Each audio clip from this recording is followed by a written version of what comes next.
ഈ കാടമുട്ട നമുക്ക് പൊളിച്ചെടുക്കാം. പുഴുങ്ങിയ കാടമുട്ടയെ പൊളിച്ചെടുക്കാം. ഞാൻ വാവാസ് കുസിലേക്ക് ഏവർക്കും സ്വാഗതം. ഇന്ന് ഈ കാടമുട്ട വെച്ച് ഞാൻ ഉണ്ടാക്കുന്ന ഡിഷ് നിങ്ങൾ ആദ്യം മുതൽ അവസാനം വരെ കാണുക. ഇഷ്ടപ്പെടുവാണെങ്കിൽ ലൈക്ക് ചെയ്യാനും ഷെയർ ചെയ്യാനും സബ്സ്ക്രൈബ് ചെയ്യാനും മറക്കരുത്. ഒരു പാക്കറ്റ് കാടമുട്ടയാണ് നമുക്ക് ഈ വെള്ളത്തിലിട്ടാൽ ഒരല്പം ഉപ്പ് പൊടിയും ഇട്ട് ഇത് നമുക്കൊന്ന് വേവിച്ചെടുക്കാം. കുറച്ച് ബട്ടർപ്പൊടി, ഒരു പൊട്ടറ്റോ ചെറുതായിട്ട് കട്ട് ചെയ്യുന്നത്,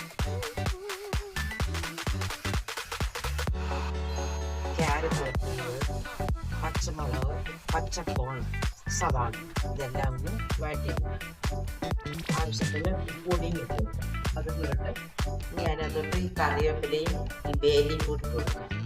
അതിനകത്ത് മല്ലിപ്പൊടി, കുരുമുളക് പൊടി, മഞ്ഞൾപ്പൊടി ഇട്ട് ഇളക്കാം. ഇതിനകത്തോട്ട് തേങ്ങയുടെ 2 പാൽ ഇട്ടിരിക്കാം. ഇത് അടച്ച് വെച്ച് ഒന്ന് വേവിച്ചെടുക്കാം.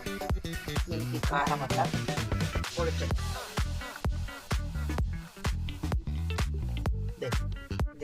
ആ കഷ്ണങ്ങളെല്ലാം ഇതിനകത്തോട്ട് ഗരം മസാല ഇട്ട് കൊടുക്കാം. ഇതൊരല്പം മേത്തി ലീവി നമുക്ക് കൈകൊണ്ടൊന്ന് പൊടിച്ചിട്ട് കൊടുക്കണം. എന്നിട്ട് തേങ്ങയുടെ 1 പാൽ എടുക്കണം.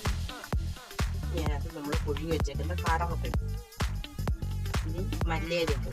ഈ വീഡിയോ ഇഷ്ടപ്പെടുവാണെങ്കിൽ ലൈക്ക് ചെയ്യാനും ഷെയർ ചെയ്യാനും സബ്സ്ക്രൈബ് ചെയ്യാനും മറക്കരുത്.